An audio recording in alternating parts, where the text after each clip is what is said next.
অতীশ দীপঙ্কর তিনি হলেন একজন বৌদ্ধ ধর্মের প্রতিষ্ঠাতা।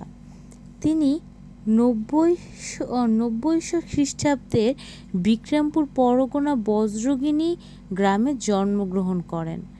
তিনি রাজা কল্যাণ সিং এর সন্তান ছিলেন। তার নাম ছিল আদিনাথ চন্দ্র। তারা ৩ ভাই ছিল এবং তিনি ছিল দ্বিতীয়। ছোট বয়সেই তার বিয়ে হয় এবং তার ৫ জন স্ত্রী ছিল এবং তার সন্তান ছিল ৯ জন। লোকমুখে এরকমই শোনা গেছে। তিনি প্রাথমিক শিক্ষা তার মায়ের কাছ থেকেই নিয়েছে। সংস্কৃত ভাষা উনি পড়া শুরু করেন যখন একটু বড় হন।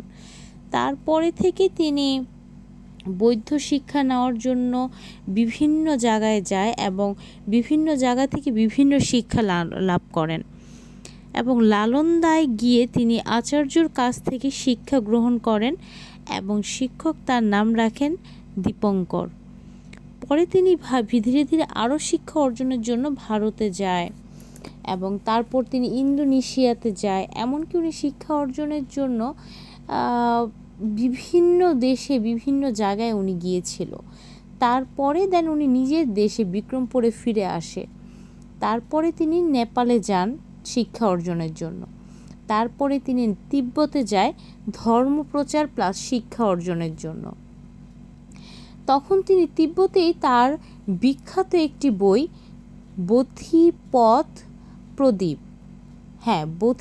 প্রদীপ এই বইটি উনি রচনা করেন এবং এই বইটি রচনা করার পাশাপাশি তিনি বৌদ্ধ ধর্মের আরও অনেক বই রচনা করে তিব্বতী ভাষায়। তখন তিব্বতীরা তাকে ভালোবেসে তার একটি নাম দেয় অতীশ এবং ওই থেকেই তার নাম হয়ে যায় অতীশ দীপঙ্কর।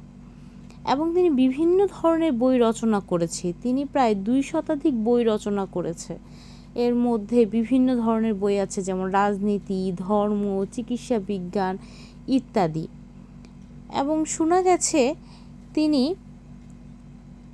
১০০০ খ্রিস্টাব্দের ১০০০ খুব সম্ভবত ১০৫৪ খ্রিস্টাব্দের ৭৩ বছর বয়সে তিনি লাগা নগরে একটি মন্দিরে মারা যায় এবং এইখানে যাওয়ার পরে বিভিন্ন ধরনের বৌদ্ধ মন্দিরের বৌদ্ধদের ছবি, বৌদ্ধদের মূর্তি অনেক কিছু দেখা গেছে।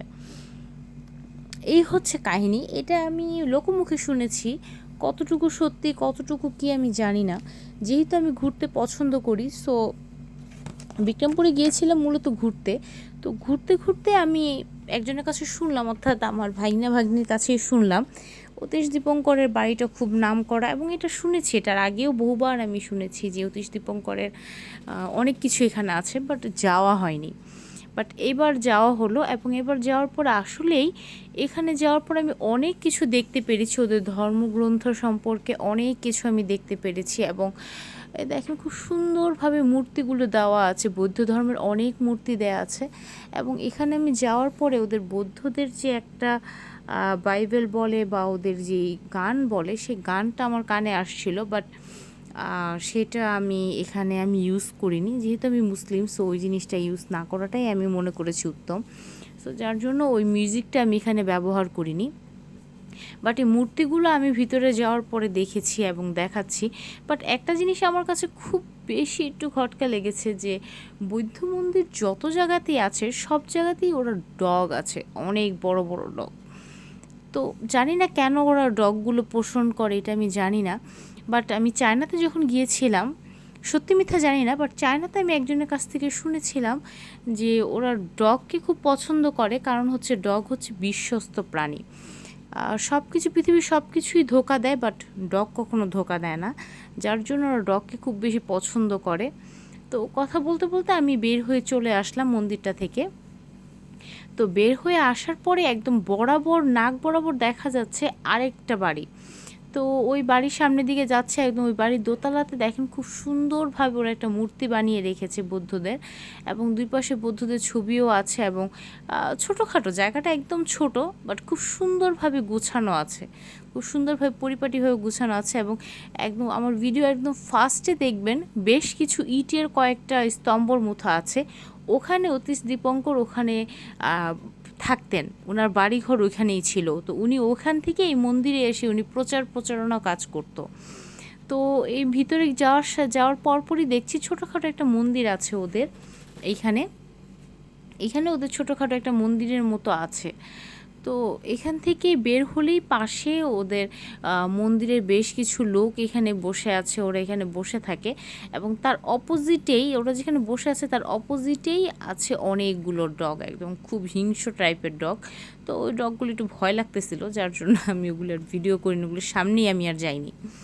তো এর পাশেই হচ্ছে অতীশ দীপঙ্করের সেই বিখ্যাত বইগুলো, যেটার কথা আমি একটু আগেই বলেছি, সেই বইগুলো আছে, এবং বইগুলো আপনারা চাইলে এখানে গিয়ে বসে বের করে বসে পড়তে পারবেন।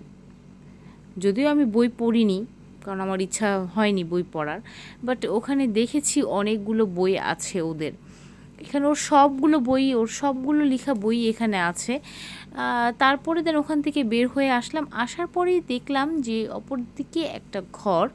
তো শুনেছি এই ঘরে নাকি উনি বসে ধ্যান করতেন। তো হেঁটে হেঁটে যেতে যেতে ঘরের দিকে যাচ্ছি, আমাদের বাঙালি বলে কথা, অত বেশি পরিষ্কার পরিচ্ছন্নতা আমরা কোনো কিছুই মেনটেন করি না। আমরা যদি চাইতাম এখানে পরিষ্কার পরিচ্ছন্ন করে জায়গাটাকে আরও আকর্ষণীয় করে ফেলতে পারতাম, বাট এখানে ওই পাশে দেখেছি অনেকগুলো ইটা টিটা রাখা আছে, হয়তো বা কাজ চলতেছে, হয়তো বা কাজ করবে ফিউচারে, জানি না, হয়তো বা মেবি নট, যাই হোক। তো দেন এইটা হচ্ছে অতীশ দীপঙ্করের সেই জায়গা যেখানে উনি বসে ধ্যানমগ্ন হয়ে থাকতেন।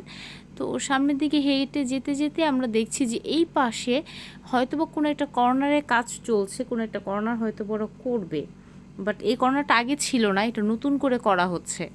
তো এই কর্নারটা নতুন করে ওরা করছে, হয়তো বা ওর কোনো বাইবেলের বই টই বা কিছু একটা সামথিং, হয়তো বা কিছু একটা দিবে ওরা, যাই হোক। তো এইখানের মধ্যে ওর জীবনীটা লেখা আছে। তো এখানে যতটুকু সম্ভব আমি পড়েছি, বাট বাকিটা আমি আর পড়ি নাই, কারণ আমি অত